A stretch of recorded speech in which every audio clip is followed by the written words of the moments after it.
Hello friends, I'm Ginger, and it's time to vote again. You might be thinking, why would you be voting in 2021? There's no presidential election, and that's true. There are many elections. In Washington state right now, we're having a primary election, but it's still not for president. There are many things to vote on, both during presidential elections and during other years. I'm lucky to live in a state where all voting is done by mail. I've already done one video explaining how much I love voting by mail and a little bit about how Washington runs its election. I will link that video below. Again, we get an information packet in the mail earlier before we get our ballot. So let's take a look on some of the positions we're voting on this month.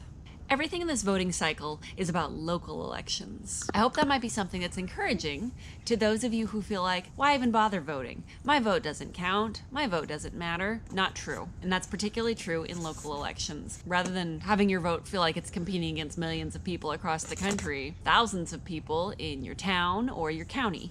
The first issue on my ballot this time is the Port of Tacoma Commissioner. We have a large waterfront in Tacoma, and the issues surrounding this both have to do with the fact that many people are employed. It is a job creator, and there's also a huge environmental impact. So for example, you might be looking for someone who is looking for a good balance between these issues, saying, I want someone who's taking care of the environment, so this is still going to be here in future generations. Also, this is impacting a lot of people's lives now, whose jobs are dependent on the port and the industries surrounding it. Most of these positions have someone who is an incumbent, just like a regular political office. So that might be something you can use to assess, thinking, well, is the current person doing a good job, or do we want something changed? Do we want something new? The next issue on my ballot is city council positions. There are several positions that are open to being changed this election cycle. And again, this packet includes statements where people explain what their priorities are, what they think is important, some issues they've seen or disagreed with. And the city council position was helpful because we've got one person who's the incumbent and one person who is challenging. Reading about the challenger was interesting in this situation because they pointed out that they've been attending Lakewood City Council meetings previous year, which seems like a great way to be getting involved in advance. And kind of a reminder to me, like, oh, maybe I should go to a city council meeting sometime. I don't know that I would have anything to contribute, but it would be an educational experience. So if I go, I'll report back. Reading one of the challengers' positions was one of those situations where I realized how much this actually impacts my life. First, she was talking about some social justice issues, and I was feeling very supportive. And then she started talking about the park that lives right next to my house. And I sort of went from being someone who was advocating for social justice immediately to like being a cranky old man who's like, get off of my lawn, don't change anything about my park, why would you do this? And I kind of had to catch myself and be like, okay, I might not like that one issue, and I'm probably just being really selfish there, so I still need to like take a step back and look at the big picture. But I would have never known that someone was advocating for changing the park near my house if I hadn't bothered looking into the issues. Sometimes we wake up one morning and find out that a part of our world has changed and we never got a say in it. Perhaps I will go to a city council meeting and talk about what ideas I might have for that park and things I think would be a good idea. And in the meantime, I have to make a decision if I am supportive of someone who might have slightly different ideas on a subject that's very relevant to me, but maybe in a big picture sense, I am supportive of her ideas and the things she wants to do for our town. So these are challenging decisions for voting, but I just want to emphasize how much this matters. Rather than thinking of politicians as people who are far away and are just arguing and doing their own thing and have no impact on our lives, we should feel more connected and more involved in the things that they're doing. And we do have a chance to participate more than we think we do. One of the interesting things about this election is that no one is running as a Democrat or a Republican. These are all just individual people trying to fill local positions.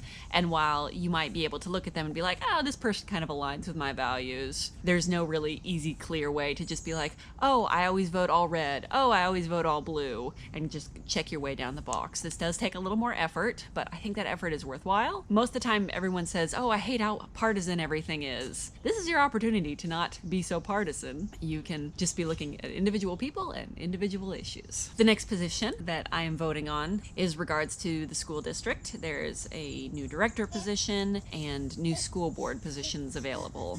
This will be directly impacting me in a few years because I'm a parent now and I will have a child attending the public school system. But I know that can be one of those issues where people might be thinking, I don't have kids, this doesn't impact me. I want to give a gentle reminder that whatever town you are in whatever phase of life, or whether you're choosing to be a parent or not, schools are going to have a huge impact on your community and the people that you spend time with. These schools are taking a huge part in training up, educating, and preparing young people who are part of your world. And your tax money is going to these schools and supporting the decisions they're making, so you really ought to have a say in what they're doing.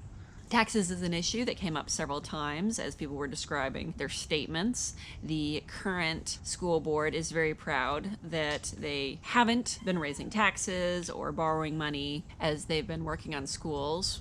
So that might be a value that's important to some people. I also really appreciate they've mentioned that during COVID that they have issued laptops to students, worked on food distribution plans, and come up with childcare options for essential workers. So I applaud them for the hard work that they've done there.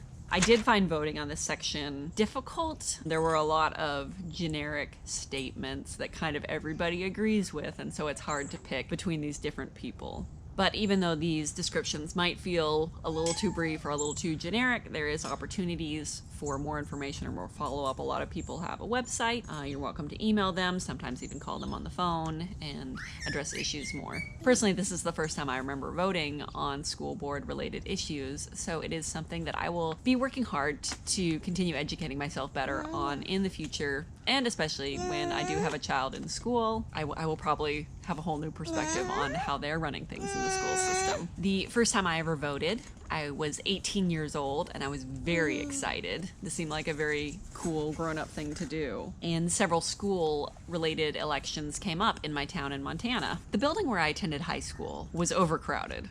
And I was so excited that there were measures on the ballot for a new building that was going to be sort of a freshman campus for the high school, and I thought that was a really good idea and that was going to be really helpful. Then there was also plans to build one or two other elementary schools. I remember when I voted on these things, I thought, oh, it's so funny to even vote on this. Of course, everyone will agree with this. Why would anyone disagree? So when both those measures were voted down, I was shocked and frankly hurt as someone who just recently come out of the school system. I suspect it was a money thing. People didn't want their taxes to be raised in any way, and they were content with the way things were now with overcrowding, and it's sort of if it doesn't impact me, why does it matter? That really discouraged me as a young voter. I actually didn't vote for a number of years after that. So if you're someone who doesn't vote right now, I understand. It's difficult, but a lot of people are working hard to make voting easier to understand, easier to get to the polls or to have your ballot come in the mail.